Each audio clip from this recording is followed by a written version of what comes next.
수요일에 주신 하나님 말씀 보도록 하겠습니다. 하나님 말씀은 갈라디아서 5장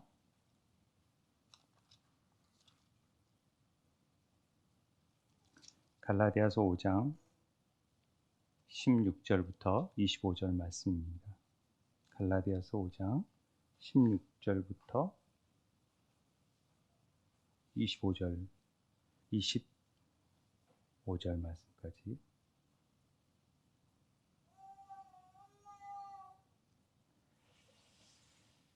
제가 먼저 읽겠습니다. 내가 이르노니 너희는 성령을 따라 행하라. 그리하면 육체의 욕심을 이루지 아니하리라. 거스리고 성령은 육체를 거스리나니 이 둘이 서로 대적할 너희가 원하는 것을 하지 못하게 하려 함이니라. 너희가 만일 성령의 인도하시는 바가 되면 율법 아래에 있지 아니하리라.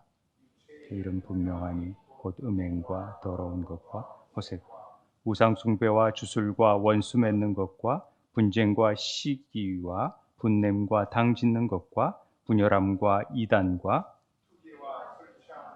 방탕함과 또 그와 같은 것들이라. 전에 너희에게 경계한 것 같이 징계하는 일을 하는 자들이 하나님의 나라를 유업으로 받지 못할 것이요 오직 성령의 열매는 사랑과 희락과 화평과 오래 참음과 자비와 양성과 충성과 온유와 절제니 이 같은 것을 금지할 법이 없느니 그리스도 예수의 사람들은 육체와 함께 그 정욕과 탐심을 십자가에 못 박았느니라. 만일 우리가 성령으로 살면 또한 성령으로 행할지니. 아멘.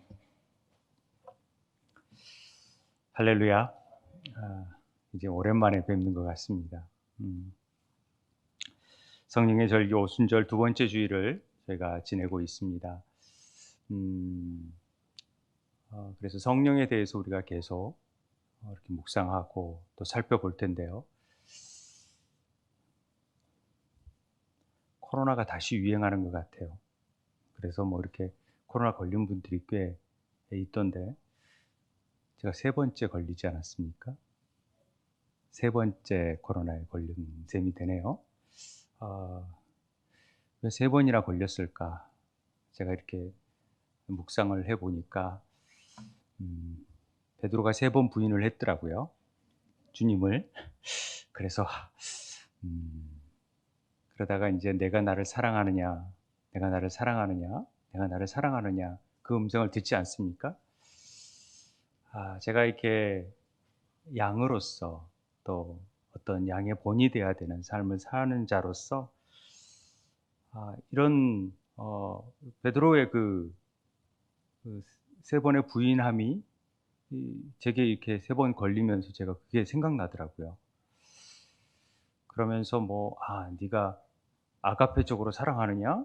저는 필레오적으로 사랑합니다. 이렇게 고백하는 헬라어적인 어떤 의미도 중요하지만 제가 이제 이 말씀을 이렇게 묵상하다가 찾아보니까 이게 삼위일체 하나님의 큰 의미가 제가 요새 하도 삼위일체를 많이 책을 보니까 그런지 이것까지도 그래서 네가 성부 하나님을 사랑하느냐, 네가 성자 하나님을 사랑하느냐, 성령 하나님을 사랑하느냐처럼 저는 들렸어요. 제게는 이제 그렇게 보여졌어요. 그래서 우리가 삼위일체 하나님과의 사귐을 갖는 것이 참 중요한데 그래야 성령의 인도하심을 잘 따르고 그래야 약물의 본이 되는 삶을 살 수 있겠다라는 고백이 되어졌었어요. 그러면서 이 3회 패턴이 성경에 많이 나오잖아요. 그래서 우리가 잘 알던 영혼육이 어떻게 우리 삶 속에서 이루어지는지, 왜 하나님이 영과 혼과 육으로 만들었는지, 그리고 또 왜 성소를 뜰, 성소, 지성소로 이렇게 나누었는지, 또 왜 주님은 길과 진리와 생명이라 그러시는지, 또 피와 물과 성령으로 이루어진다고 하시는지, 이렇게 3회 패턴들이 굉장히 성경에 많습니다. 근데 사단도요, 그걸 흉내내요. 이 삼위일체 하나님과의 사귐을 흉내내서 계시록에 보면은 개구리 같은 새 더러운 영이 용의 입, 짐승의 입, 거짓 선지자 입에서 나오기 시작하잖아요. 그러니까 걔네들도 삼위로 우리한테 접근해 오고 공격해 온다라는 사실을 우리가 좀 알았으면 좋겠습니다. 아,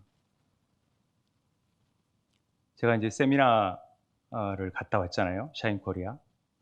그 세미나의 강사가 누구냐면 아테프 신부님이세요. 이집트 koptik교회 출신이신데, 거기에서 뭐 목회자라기보다는 그냥 초대교회 교부의 마음을 받아서 영적 아비라고 불러요. 사람들이, 많이 따르는 사람들이 영적 아비로서의 역할을 감당해 달라고 해서 파더라고 하는 이름을 가져서 저희들이 그냥 파더라고 부르는 거죠. 신부라는 차원이 아니라, 우리가 천주교에서 말하는 신부라는 개념이 아니라.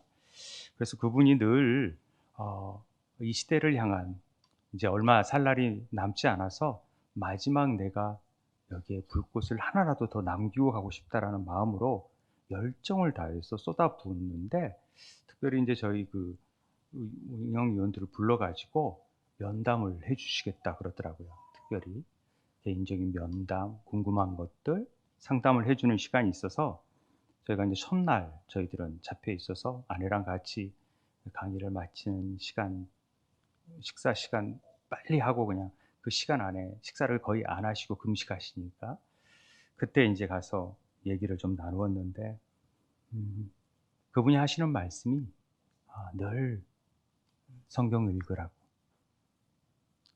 말씀과 기도가 너무나도 중요한 일이라고, 하나님께서 저에게 양을 맡겼는데 그 약물의 본이 되는 길은 다른 방법이 아니라 말씀과 기도로 거룩하게 나아가라고, 그런 말씀을 주시더라고요. 그러면서 아, 제가 목자라는 느낌을 가졌었는데 제가 목자가 아니라 여전히 양이라는 거죠. 저도 주님의 양이기 때문에 짐을 막 지려고 하지 말아라. 왜 그 짐을 지고 힘들어 하느냐? 그러지 말고 하나님께 맡기라. 하나님이 여기까지 인도하셨고 이끌어 가셨기 때문에 너는 거기를 잘 따라가면 된다라는 마음이 저한테는 굉장히 위로가 되었어요. 성령님의 인도하심을 따르는 길은 그렇게 쉬운 일이 아니에요. 굉장히 어려운 길입니다. 그 길이, 그분도 굉장히 처절한 가시밭길을 걸어왔다라는 얘기를 하시더라고요. 그런데 한번 그 길에 접어들기만 하면 그 길은 굉장히 쉬워진대요. 우리가 볼 때는 굉장히 어려울 것 같은데 성령의 인도하심을 따라서 가는 그 길은 그때부터, 들어서기 시작하면 그때부터 주님이 그 짐을 져주시고 함께 가주시기 때문에 결코 어렵지 않다라는 거죠. 근데 우리는 어렵다고 생각하는 거예요. 그래서 우리가 왜 이렇게 어려운가, 조금씩 조금씩 그 주님의 뜻을 따르려고 노력하는 수고 훈련하는 순간 우리의 삶이 변화되어 가고 바뀌어진다라는 얘기를 아테부 신부님이 이제 저랑 아내에게 특별하게 주셨던 말씀이세요. 그래서 오순절 절기 가운데 성령의 충만함을 더 덧입는 방법이 뭘까, 이런 고민을 막 하고 있는데, 이게 코로나를 통하여서 더 깊은 묵상을 할 수 있었던 계기가 된 것 같아요. 아무래도 책을 많이 볼 수 있었고, 저는 증상이 거의 없다 보니까 할 수 있는 게 책하고 뭐 다른 간증을 듣는다든지 이제 그런 일들을 주로 많이 했는데, 우리가 이 땅에 살면서 성령 충만함을 갖는다라는 것은 쉽지 않습니다. 마치 폭우가 막 쏟아지는데 작은 우산 하나 가지고 막 그 폭우를, 바람이 불고 막 그런 폭우를 맞이하려고 하면은 비를 막 안 맞는 것 같아도 어느 사이에 흠뻑 젖어 있는 우리의 모습을 발견해요.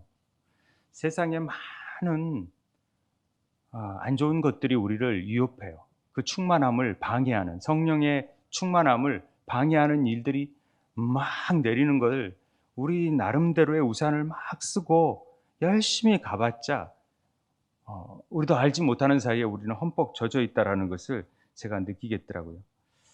그러면서 감기 걸리고 춥고 떨리니까 정말 주님이 계시는 것인가 라는 하소연을 하게 되는 것이죠.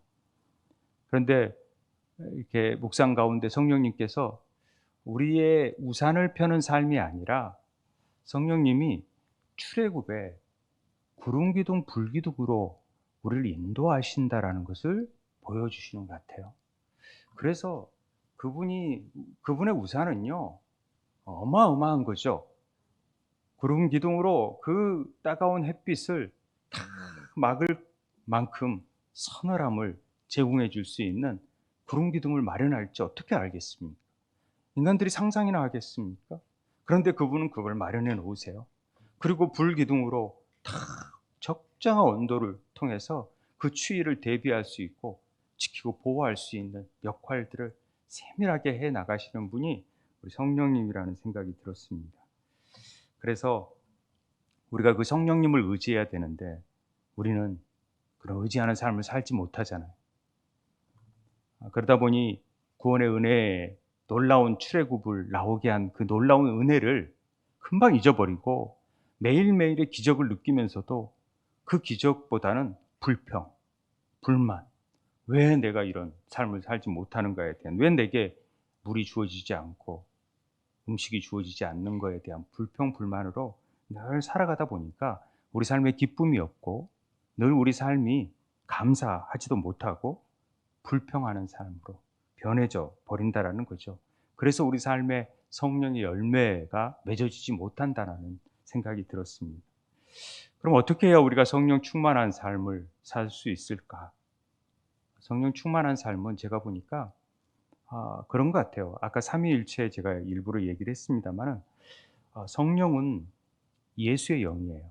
우리 그렇잖아요. 사도행전을 보면은 예수의 영이 허락지 않았다라는 표현하듯이 예수의 영이죠. 그리고 고린도전서에 보면은 하나님의 영이라고도 해요, 성령은. 그리고 성령이에요. 거룩한 영이에요. 그러니까 성부, 성자, 성령이 다 함께 우리 안에 역사하시는 거예요. 그 교제하기를 원하시는 거예요. 그 안에서 풍성한 사귐을 통하여서 성자가 이루신 일들을, 그러니까 구약이 성부의 시대라고 얘기를 하고 신약에서 성자의 시대가 얘기하고 지금은 성령의 시대라고 얘기하지만은 실제적으로 끊임없이 삼위의 하나님은 구약뿐만 아니라 구약에서도 끊임없이 아들을 보여주셨고 또 예수님은 늘 성령과 함께 또 아버지의 뜻을 이루기 위해서 쉼없이 노력했었고 성령인 지금도 그 일들은 마찬가지라는 사실을 우리에게 가르쳐주고 있습니다. 그래서 삼위의 하나님이 우리 안에서 그 사귐 안에서 흘러넘치는 것이 성령 충만일 것 같다, 이런 생각이 들었습니다. 이건 제 개인적인 묵상에서 나오는 얘기니까 토를 달면 제가 할 말이 없습니다만 저는 그런 것 같아요. 그래서 어떻게 그분과 함께 늘 교제하고 아버지 앞에 예수 그리스도의 이름을 가지고 성령의 도우심을 통하여서 늘 말씀, 기도, 그냥 기도하고 하나님 앞에 나아갈 수 있는 삶을 사는 것이 성령 충만한 삶이 아닌가, 이런 생각이 들었습니다. 그런 하나님의 삼위의 하나님께서 우리 안에 거하신다라는 것은 놀라운 일입니다. 까무러칠 일입니다. 그런데 우리는 너무 밋밋하게 지내고 있습니다. 보통 배짱이 아닙니다.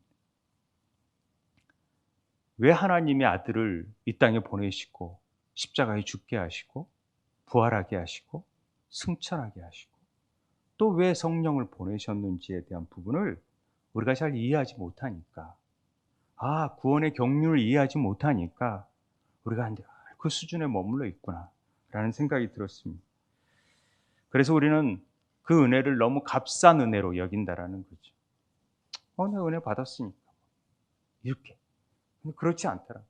이게 하나님의 놀라운 경륜 속에서 만세 전부터 예정하신 뜻을 이루기 위해서 쉼없이 때와 시를 맞춰가면서 일들을 이루기 위해서, 우리의 구원을 이루기 위해서 지금 애쓰고 계시는 거 아닙니까? 그 구원의 경륜 안에 우리가 들어가 있고 그 구원을 통해서 하나님은 우리에게 무엇을 요구하는지를 우리는 알아야 되는 것이 이 땅에서 신앙생활의 목적 아니겠습니까? 그래서 우리는 그 구원의 경륜 가운데 하나님의 그 풍성한 은혜를 누릴 수 있어야 됩니다. 그 풍성한 은혜를 맛볼 수 있어야 되죠. 그런데 이걸 사단은 자꾸만 방해해서 그 삼위 하나님과 교제를 못하게 하는 것이 또 사단의 역할입니다. 그 성령 충만을 막고 있는 거죠. 우리 스스로가 그럴 수도 있고요. 사단에 속아서 그렇게 하는 수가 있습니다. 왜냐하면 성령 충만에 이르르면은 우리의 삶은 놀라운 삶이 이루어지는데 그렇게 하지 못하도록 만드는 것이죠. 우리가 예수를 믿는다는 고백을 언제 하셨습니까?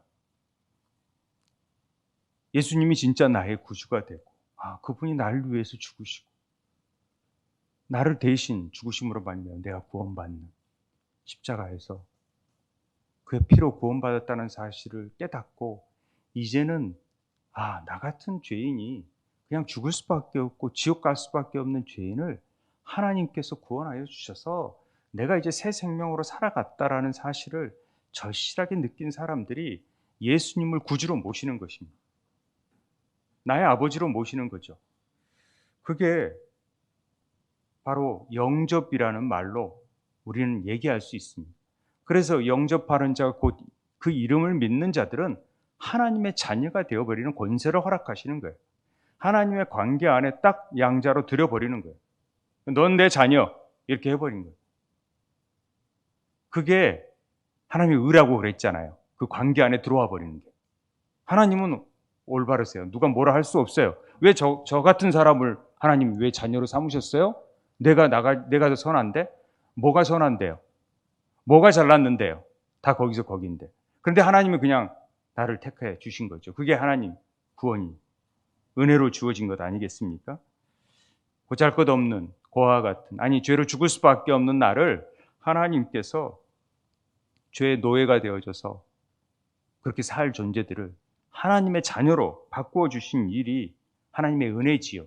이걸 우리는 보통 sonship이라고 해요. 자녀다운 삶, 그렇게 살아가는 삶, 그게 sonship을 회복한다, 이런 표현을 가끔 들을 수 있는데요. sonship을 회복하는 삶, 그게 하나님 자녀의 삶을 사는 거예요. 하나님의 자녀된 자들은 당연히 예수를 주라고 고백할 수밖에 없어요. 왜? 그건 성령이 우리 안에 임했기 때문에 그렇습니다. 하나님의 영이 우리 안에 임했고 예수의 영이 우리 안에 임했다라는 거죠. 그래서 베드로가 너희가 회개하고 예수 그리스도의 이름으로 세례를 받고 죄 사함을 받은 자들은 반드시 성령을 선물로 받게 되어 있다라고 얘기를 합니다. 그렇기 때문에 진정으로 예수를 고백하고 나의 죄됨을, 내가 지금까지 내가 주인된 삶을 살았습니다 라고 인정하고 고백하는 자들은 이제 내 주인은 예수님이십니다 고백하는 자들에게는 이제 주인 되신 성령께서 일하시기 시작하는 하나님의 나라가 이루어진다라는 것입니다. 그래서 나는 죽고 세리를 통하여서 내 옛사람은 다 죽고 다시 새 사람이 살았다. 이게 세례의 의미 아니겠습니까?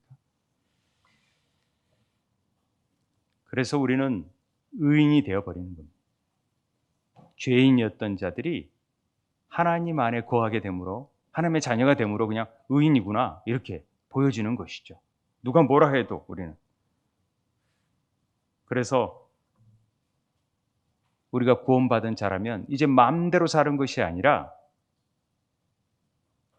구원받은 성령님 안에서 자유함을 누릴 수 있는 존재가 되어버린 겁니다.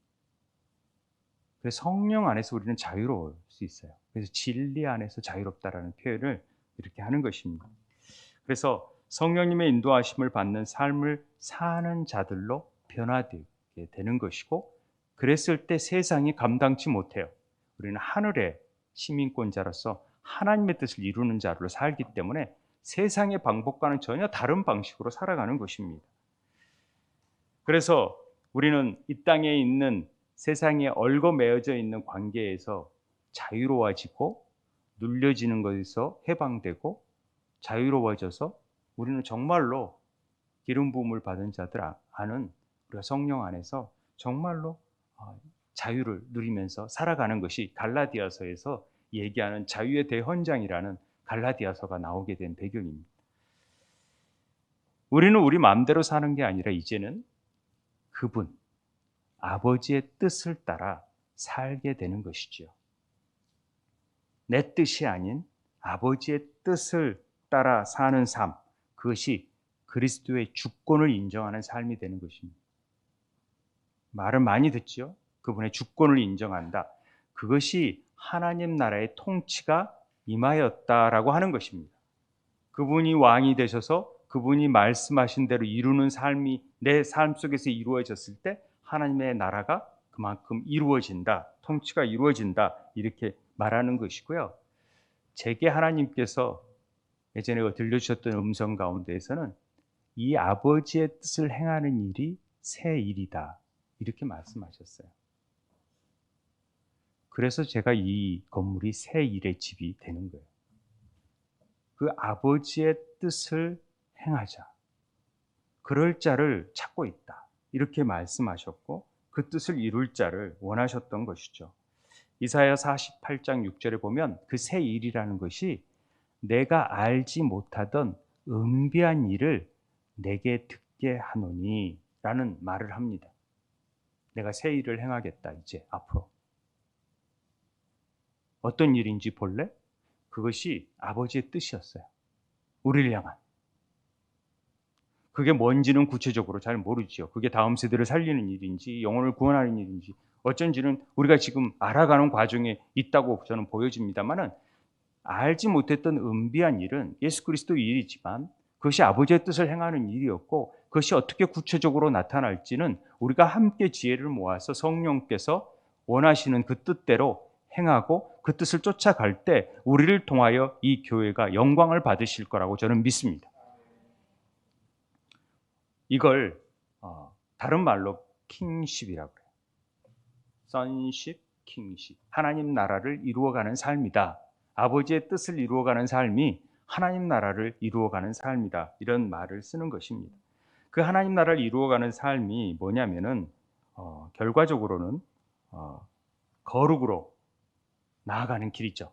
성화로 나아가는 길 이렇게 보통 얘기를 합니다. 결과적으로 어디로 나아가느냐? 영광으로 나아가게 됩니다. 그래서 그분은 거룩하신 분이시잖아요. 하나님. 우리는 거룩해요? 거룩하지 못해요. 그런데 내가 거룩하니 너도 거룩해라. 왜? 너는 내 백성, 내 아들이니. 그렇게 해버리는 거예요. 하나님 마음이야, 하나님 마음. 여러분, 그냥 우리 보고 거룩하대요. 아무리 죄가 있더라도 너는 거룩하다. 이렇게 말씀하십니다. 그게 레위기에서 말씀. 나는 너희 하나님이 되려고 너희를 애굽 땅에서 인도해낸 여호와라. 내가 거룩하니 너희도 거룩할지어다. 이렇게 하는 것이죠. 거룩이 무슨 뜻이라 그랬어요? 구별되어지는 거죠. 이 땅과 구별되어져서 그리스도와 하나됨. 이게 거룩이라는 표현을 썼습니다만은 쉽게 우리 아이들도 알 수 있는 말로 거룩은 하나님다워지는 거예요. 예수님다워지는 거예요. 예수님을 닮아가는 삶이 되어지는 거예요. 그게 거룩이라는 거죠. 쉽게 얘기하자면. 조금 더 고상하게 얘기하자면 신의 성품에 참여한 자가 되어지는 거예요. 베드로가 얘기하듯이 우리는 그리스도의 성품에 참여하는 자. 그리스도와 삶을 닮아가는 자가 되어지는 것이죠. 어떻게 해요? 어떻게 해요? 말씀과 기도로 되어지는 거예요. 그래서 말씀과 디모데 우리가 전서 4장 5절에 보면은 말씀과 기도로 거룩하라. 이런 얘기를 하는 것입니다. 아테부 신부님이 말씀과 기도를 처음으로 강조하시더라고요. 처음 말씀과 기도. 그리고 말씀과 기도를 하면서 아버지의 뜻이 무엇인지를 자꾸 물어봐라. 이게 성령께서 원하시는 뜻이에요. 여러분 기도 가운데 행해야 될 기도입니다. 무엇을 구하기보다도 그 나라의 의와 그 나라의 뜻을 구하려면 아버지의 뜻이 뭔지를 알아야죠. 그래서 그 뜻에 합당하게 내가 쓰임 받을 수 있도록 하나님 필요한 것들을 허락해 주세요. 이거 기도해야 되는 거죠. 그래서 아버지의 뜻은 진리예요. 그래서 진리 안에서 행하라는 말을 하는 겁니다. 성령의 기도는 진리의 영을 통하여서 하는 기도입니다. 그래서 우리가 이것이 예배로 나타나고 찬양으로 나타나고 감사로 나타나고 경배로 나타나는 것이죠. 보세요. 말씀이 영이잖아요. 말씀이 영. 말씀이 하나님이세요. 하나님은 영이시니. 그러니까 하나님이 말씀이 근데 그 말씀이 육신이 되어서 나타나셨어요. 그리고 우리 가운데 거하신다고 하잖아요. 그러므로 인해서 진리가 성령의 영이 진리의 영이 은혜와 진리가 충만하게 되어지는 역사를 우리는 요한복음 1장에서 분명하게 경험해요. 말씀이 육신이 되어 우리 가운데 거하심에 우리가 그 영광을 보니까 아버지의 독생자의 영광이에요, 그게. 근데 은혜가 있는 거예요. 구원이 있는 거예요. 구원에 우리는 은혜로 값없이 구원을 받았으니까 구원이 있어요. 그런데 그 안에서도 진리 안에서 성령께서 우리를 끊임없이 진리로 인도하세요. 길과 진리 되신 그분이 계속 인도하셔서 아버지께로 나아갈 수 있도록 만드시는 거예요. 그래서 우리 안에 영광을 받으시기 위해서. 그래서 성령 충만한 사람 자체가 우리가 봤을 때 뒤에 뭐가 동그란 게 성인들 보면은 성화 보면은 동그란 게 있어요. 그게 뭐예요? 후광이라고 그러잖아요.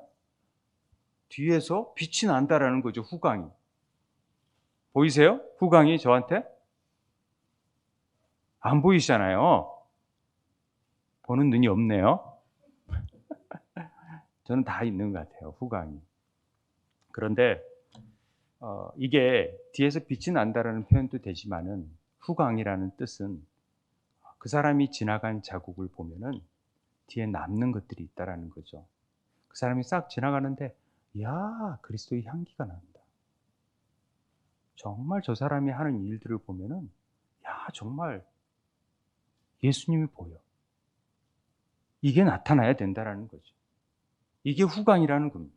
이게 다른 게 후광이 아니라 그의 뒷좌석에서 나타났을 때 지나갔을 때 뒤에 가서 저 사람은 왜 저렇게 안녕하세요 안녕하세요 네 안녕하세요 잘 지내시죠 해놓고 뒤에 가서는 에이 재수없는 사람 아침 만났네 이런 말을 들으면 안 되잖아요. 근데 저 사람 만나면 기분도 좋고 왠지 모르게 좋다라는 후광이 드러날 수 있어야 돼요. 이게 성령 충만한 사람이 나타낼 수 있는 모습이죠. 그래서 그리스도 아는 냄새가 나는 거예요. 향수를 막 뿌리고 막 해도요 악취가 나는 사람들이 있어요. 썩은 내가 나는 사람들이 있어요.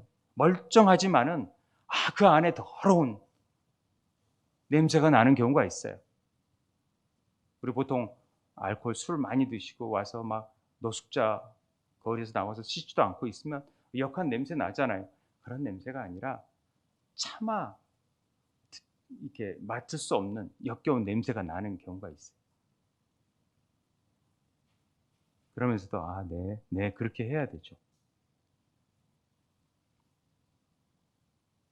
그래서 구토가 나고 막 기도하다가 그런 경우가 있어요. 자기 스스로의 그 악취, 이 썩은 사단에게서 나는 그 악한 것들이 있기 때문에 그것들이 막 성령께서 역사하실 때 토해 나올 때가 있잖아요. 그래서 막 구역질이 나오고 막 토하고 그런 사람들도 제가 봤는데 그런 경우도 있거든요. 어찌 됐든 우리 안에는 그리스도의 향기가 나야 돼요. 이 후간. 정말 저 사람이 지나가는 자리를 보면은 그냥 가고 싶고 만나고 싶고 그래야 되는데 아무튼 이렇게 성령이 우리에게 들어오시면 우리는 예수님을 주라고 고백할 수 있어요. 그래서 성령이 아니고서는 하나님의 영을 성령이 아니고서는 예수를 주시라 할 수 없잖아요. 성령을 받은 자만이 진짜 주인됨을 인정할 수 있어요. 그분이 그렇게 하게 만들어요. 우리를 구원하셔서. 그래서 우리가 성령의 전이 되어져서 성령이 우리 안에 내주하신다, 안에 거하신다 이런 표현을 씁니다. 그리고 이제 보통 저번에 얘기했듯이 성령 세례를 받는다라는 표현은 우리는 이걸 성령의 내주하심으로 보고 성령을 체험한다, 막 외주하심 같은 경우는 성령을 체험하고 불세례를 받는다 이런 것들은 그런 외적인 은사를 받는 경우, 그래서 하나님의 사역을 위해서 그런 일을 하게끔 하는 경우가 있다라는 얘기를 했습니다. 이렇게 쉽게 구분하다 보니까 되는 거지 성령의 내주하심도 그런 외적인 능력이 나타나는 경우도 있고요. 그 외주하심이 그냥 단순하게 성령에 감동되는 경우도 있다고 제가 얘기했잖아요. 성령의 내주하심이 없는데도 쓰여지는 사람이 그런 나타남이 있을 수 있으니까 잘 분별해야 된다는 얘기를 했습니다. 어찌 됐든 이 성령이 우리 안에 들어오시면 우리 안은 변할 수밖에 없게 되어 있어요. 제가 이렇게 보면은 우리 참 사람들 안 변하잖아요. 나이 드신 분일수록 참 변하기 어렵다. 이건 맞는 말 같아요. 그러나 절대 사람 안 변해. 이런 말은 우리 기독교인이 쓸 게 아니에요. 왜냐하면 아무리 악한 사람도 성령께서 역사하시면 변하더라고요. 그래요. 이거 우리가 이걸 꼭 알고 있어야 돼요. 이 부분을 인정하지 못하면 이거 안 돼요. 그분의 주권을 인정하지 못하면 하나님이 하시는 일은 뭔들 못하겠어요? 그래서 아무리 완악한 자라도 막 죽음의 순간에서는 고백하는 사람도 있고 안 변하는 사람도 있지만은 막 변하는 사람들이 나타나요. 근데 우리는 다 성령을 통해서 여러분들은 잘 못 느끼지만 굉장히 많이 변했어요. 아마 옛날 친구들 만나면 너 왜 이렇게 변했어? 이런 말을 들을 정도로 다 변해 있어요. 그런 거거든요. 저는 이렇게 개인적으로는 MBTI 이런 성격 검사하는 것들을 좋아하지 않아요. 그런데 한 번쯤은 해봐서 저 사람이 자라온 배경이나 또 저 사람의 성격적인 어떤 결함 속에서 나타났던 내용들을 통해서 저 사람은 성격이 내성적이 됐고 외향적이 됐고 감성적이 됐고 뭐 이런 표현을 통해서 MBTI 성향을 정하기는 합니다. 그래서 저 사람을 대할 때는 저렇게 대하면 좋겠구나 라고 하는 것들은 그냥 세상적인 지혜를 얻는 거예요. 그러나 이걸 꼭 아셔야 되는 게 우리는 하나님의 형상을 지음받은 존재들이에요. 그렇기 때문에 원래 하나님의 성품에 참여할 수 있도록 만들어진 존재들인데 이걸 잃어버렸다라는 거죠. 그러면서 우리 안에 빈 공간 안에 자기 스스로의 노력과 환경과 또 부모님들의 영향을 통해서 그런 성격으로 변해져서 그런 성격이 나왔을 뿐이에요. 이게 본래의 모습이 아니라는 거죠. 이걸 나는 이런 성격이니까 이렇게 한다? 아니라는 거죠. 저는요, 나와서 이렇게 말하는 성격, 나서고 그런 성격이 아니에요. 그런데 제가 이렇게 할 수밖에 없는 것은 하나님이 그렇게 하시면 만드는 거죠. 그러니까 우리가, 저는 성격이 소극적이어서 저는, 그런 목자 일 못하고, 저는 뭐 구역장 일 못하고, 뭐 저는 그런 거 못해요. 이런 건 말이 안 되는 거예요. 우리는 못해요. 그러나 성령께서 하세요. 그분은 온전하신 영이니까, 하나님의 영이니까 하나님의 영이 그분한테 순종하면 어떤 일이든 우리가 할 수 있죠. 뭘 못해요? 세상을 뒤엎죠, 뭐. 말 못하는 베드로가, 소심한 베드로가 나가서 일장 연설을 해서 3,000명이 회심할 수 있는 변화가 나타나는 거예요.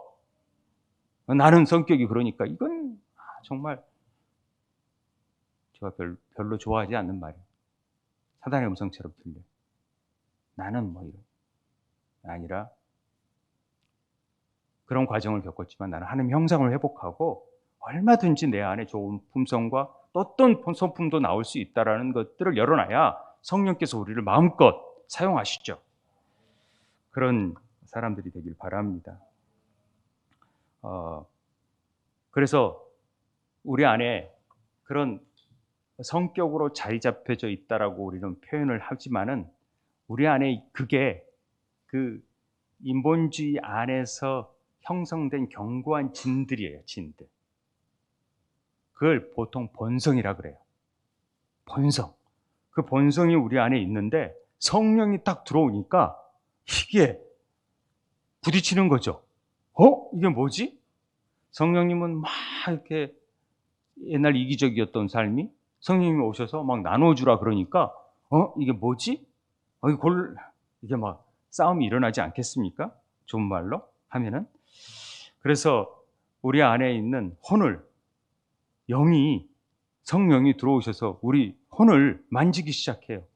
그러니까 감정적으로 지식적으로 느꼈던 것들이 이게 뭐지? 막 이렇게 혼돈함을 갖는 거죠. 그리고 우리의 삶도 변화되기 시작해요. 술, 담배도요 끊어지게 돼요. 옛날엔 좋아했는데 이게 싫어지는 거예요. 성령이 들어오시다 보니까 점점 막 싫어지게 되는 역사가 되어지는 거죠. 그래서 16절에 보면은 내가 이르노니 너희는 성령을 따라 행하라. 그리하면 육체의 욕심을 이루지 아니하리라. 우리 안에는 육체라는 게 있는데 그 육체 안에는 욕심이 있어요. 그렇대요. 그래서 그 욕심을 막 이루려고 한대요. 그러니까 우리 안에 그 빈 공간을 하나님의 영이 없어서 우리 스스로 뭔가를 해보려고 하는 자기적인 것들이 욕심으로 잉태되어져 있는 거죠. 그래서 돈 욕심, 권력 욕심, 학벌 욕심, 뭔 욕심들이 다닥다닥다닥 그걸 이루는 거예요. 세상에 욕심으로, 정욕으로 가득 차져 버리는 거죠. 막 그걸 차는 거예요. 왜? 하나님의 영이 없으니까. 하나님의 영은 그 욕심하고는 상관이 없으니까. 그러니까 그런 것들이 부딪히는 거죠. 그래서 이 욕심이, 이 에피드미아라는 말은 막 갈망과 욕망과 충동이 막 일어나는 거예요. 그걸 이루지 못해가지고 막 안타까워하는 거죠. 그런 허망한 마음을 막 감추려고 더 돈을 벌려고 그러고, 더 권력을 얻으려고 그러고, 더 재미있는 일, 더 자극적인 일, 이런 것들을 막 하려고 하는 거죠. 좋은 차를 사려고 그러고, 막 그래야, 좋은 집을 막 꾸며야 내 마음의 허전함이 채워질 것 같은데. 그런데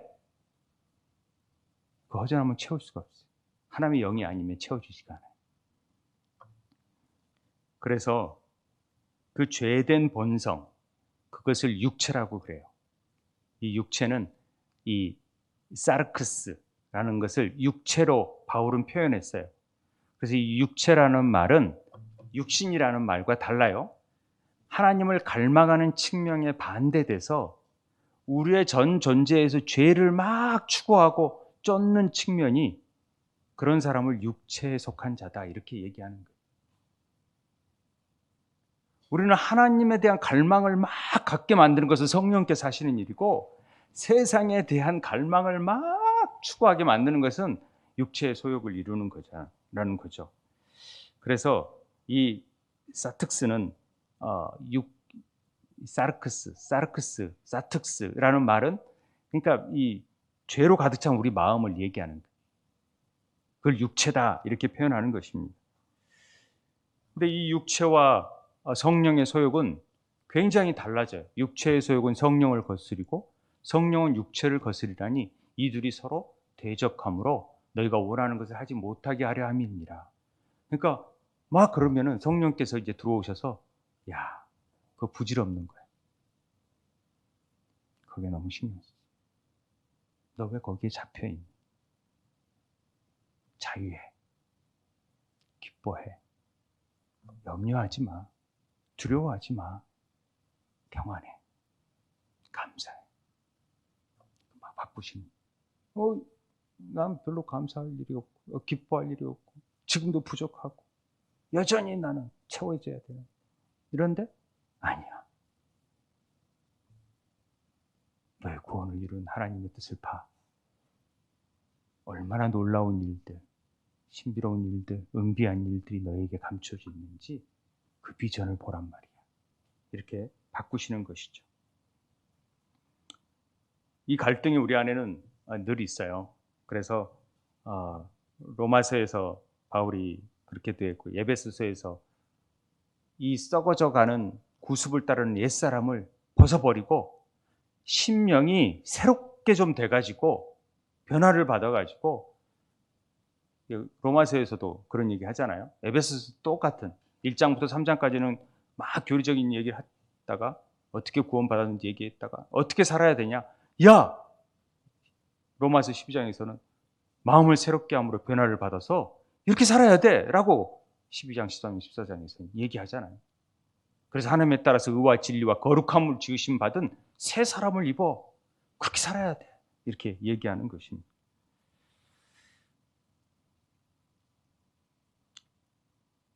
이 사르크스 육체에 대해 성령의 갈등을 옛사람과 새사람에 대한 갈등 투쟁이라고 또 표현했었어요. 그러니까 예수를 믿게 되면 우리가 이런 갈등이 일어나는 거죠. 정확하게 말하면 성령을 이제 받은 순간부터 우리는 이 싸움이 내부적으로 일어나게 됩니다. 그러니까 성령의 육체의 소욕과 성령을 막 거스리는 일들이 나타나고 성령은 육체의 소욕을 막 제어하는 일들을 막 하는 것이죠. 어, 성령께서도 막 갈망을 부어주세요. 우리에게 표현을 성령을 충만하고 아버지의 뜻을 쫓아가라고 막 얘기하시는 거죠. 근데 우리의 육체는 계속해서 네 본성을 쫓아가고 세상의 물질과 환경에 거기에 잡혀져서 그 사람을 숭배하고 그 우상을 숭배하라고 얘기하지만 성령께서는 오직 예수 그분을 따라가라. 그 십자가의 길을 걸어가라. 그래서 너희 옛사람을 다 죽어버리고 그리스도의 삶으로 살아가라. 그분의 본받고 거룩함으로 나아가라. 이런 얘기를 하는 것입니다. 그래서 성령께서 우리가 예수 그리스도를 닮아가는 존재가 되기를 원하시는 거죠. 이게 사귐을 원하시는 거예요. 자꾸 묻고 대답하고 아버지가 어떻게 할까요? 예수님이가 어떻게 해요? 성령님이가 어떻게 해요? 라고 계속 물어주기를 원하세요. 그래서 물으면 순종하고 에이 그거 못하겠어요가 아니라 예 저는 잘 못할 것 같지만 제가 할게요 라고 하는 거죠. 이게 참 어렵습니다. 그러나 그렇게 해야 성령께서 더 역사하셔서 아버지의 영광을 드러내는 삶을 살게 된다고 하는 것이죠. 로마서에서도 우리가 잘 아는 한 법을 내가 깨달았는데 선을 행하기 원하는 나에게 악이 함께 있다라고 그러잖아요. 내 속사람은 하나님 법을 즐거워하는데 또 다른 지체가 다른 법이 있어서 내 마음에 법과 싸워가지고 내 지체에 있는 죄의 법으로 나를 사로잡는 죄의 법과 성령의 법, 하나님의 법이 늘 싸움을 한다라는 충돌이 있다라는 거죠. 그래서 우리는 성령의 충만함을 따라 성령을 따라가는 삶을 살아야 되는데 늘 이 육체 안에 갈등이 있다라는 거죠. 그 육체 우리를 가로막는 육체의 본질이 뭡니까? 그것들이 뭐냐면은 오늘 19절, 20절, 21절에 나오는 육체의 일은 분명해요. 음행, 더러운 거, 호색. 이건 뭐 전부 다 이 성적인 부분이죠. 우상 숭배, 주술, 원수 맺는 것, 분쟁, 시기, 이 분냄, 당짓는 것, 분열함, 이단, 투기 이런 것들은 다 종교적인 법이죠. 그리고 술 취함과 방탕함은 자기에게 저지르는 일이에요. 이런 일들이 우리 삶 속에서 여전히 우리의 기질을 막 부추기는 거죠. 네 성질대로 살아. 네 뜻대로 해버려 그냥. 이러지만 성령은 이건 육체의 일이니 이 소욕을 제어하라 말하는 겁니다. 그리고 성령을 따라 살아라고 얘기하는 것입니다. 이게 왜 무서운 일이냐면 그와 같은 것들이라고 얘기하잖아요. 또 그와 같은 것들은 이거 외에도 엄청 많은 것들이 있어요. 우리 안에 이 육체의 일들이 너무 많죠. 전에 너희에게 행한 것 같이 경계하노니 이런 일을 하는 자들은 이게 무서운 일이에요. 하나님 나라를 유업으로 받지 못한다라는 거. 이게 참 무서운 일입니다. 이 말은 한 번 죄에 빠진 사람은 다시 회개할 수 없고 예수 믿어도 소용없다라는 말이 아니라 구원받은 성도들이라도 때때로 실수하여서 육체의 일을 행할 때가 있습니다. 그런데 이런 일들을 지속적으로 행한다라는 것은 그가 정말 성령의 사람이 아닐 수 있어요. 성령께서 계속 얘기하는데 그걸 받아들이지 못한다는 것은 성령이 없다라는 거죠. 그리고 계속 자기의 본성과 사단의 역사에 사로잡혀서 그 일들을 행하니까 하나님 나라를 유업으로 받을 수가 없는 자가 되어지는 거죠. 성령을 소멸해버리고 성령을 회방해버리는 일들까지 나타나면 안 된다라는 거죠. 제가 이제 쉬면서 그 교회 천국 지옥에 이렇게 다녀온 김폴 목사님이라든가 천주영 선교사님 이렇게 간증들을 쭉 들어봤었는데 들어보면서 느낀 부분이 뭐냐면 굉장히 둘이 비슷한 이렇게 고백들을 하는 것을 보게 되는데, 교회 다닌 사람들이 지옥에 많다네요. 너무 많다라는 거. 의외로 교회만 다닌다고 되는 게 아니라 정말 예수를 믿고 성령의 인도하심을 따를 줄 아는 자들, 아버지의 뜻대로 행하는 자들을, 그런 자들이 천국을 침노하고 들어갈 수 있다라는 것이죠. 그냥 교회 다니고 종교 생활을 하는 자? 안 그래요. 사도행전 8장에 보면은 마술사 시몬이 나오지요. 빌립이 전도를 하니까 우와 막 성령을 받고 그래. 시몬도 믿고 세례를 받았어요. 그리고 전심으로 빌립을 따라다녔네요. 그러니까 막 빌립이 막 표적과 큰 능력을 보고 놀라워했죠. 그런데요, 성령을 받으니까 나도 돈으로 좀 사고 싶으니까 그 마음 안에 이게 하나의 자기 돈벌이의 수단으로 여기는 거죠. 그런 마음이 있는 자들은 결코 십자가의 도와 상관없다라는 얘기가 그 뒤편에 나와요. 상관없는 자가 되는 거예요. 가룟 유다도 자기의 뜻을 위해서 예수님이 지제가 됐지만 나아가는 자가 되잖아요. 이러면 안 되는 거예요. 지옥 절대 가면 안 되죠. 간증 한번 들어보시면 와, 절대 가서는 안 돼.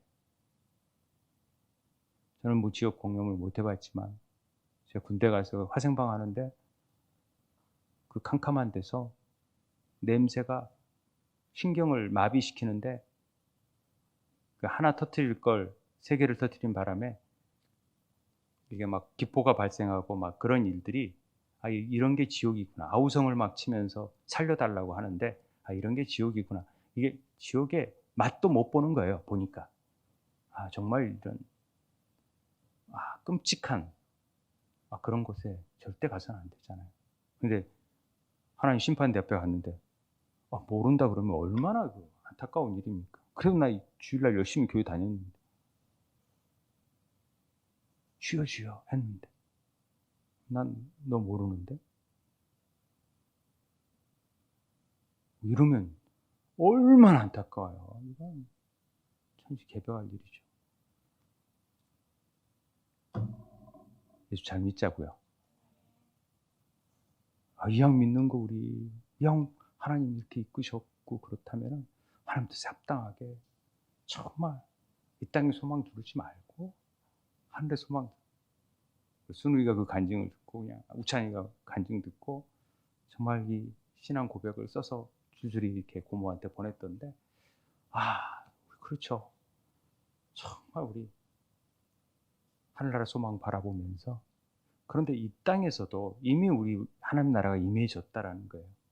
서로 사랑하고 나누고 베풀고 좀 더 베풀어서 찬양하고 감사하고 기도하고, 그래서 하나님을 높여드리는 일을 통하여서 하나님이 그 금대접에 그 많은 향기를 다 천사들이 올려가고, 뭐 하늘에 어떤 집이 있는지 저는 잘 모르겠습니다만 자고 우리가 하늘 보좌에 정말 하나님의 영광을 위해서 살아갈 수 있는, 그래서 여러분들의 후광이 빛날 수 있는 삶을 살았으면 좋겠습니다. 제가 기도했으면 좋겠어요.